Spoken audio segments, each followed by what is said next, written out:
అనిల్ గారు ఇక్కడ అలా చెప్పండి.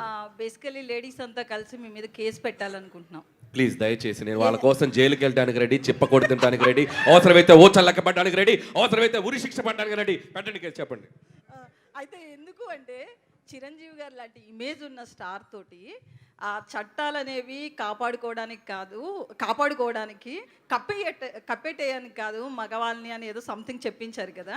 ఆ డైలాగ్ ఏంటండి, ఇన్నాళ్ళు మేమంతా హింస పడుతూనే ఉన్నాం కదా, ఏదో 2-3 సీన్లు ఉంటాయి, డ్రమ్ సీన్ అని, కుక్కర్లో ఉడికించడం ఇట్లాంటివి, దానికోసం అని చెప్పి మగవాళ్ళ మీద తప్పుడు కేసులు పెట్టినట్లుగా ఎలా అంటారు?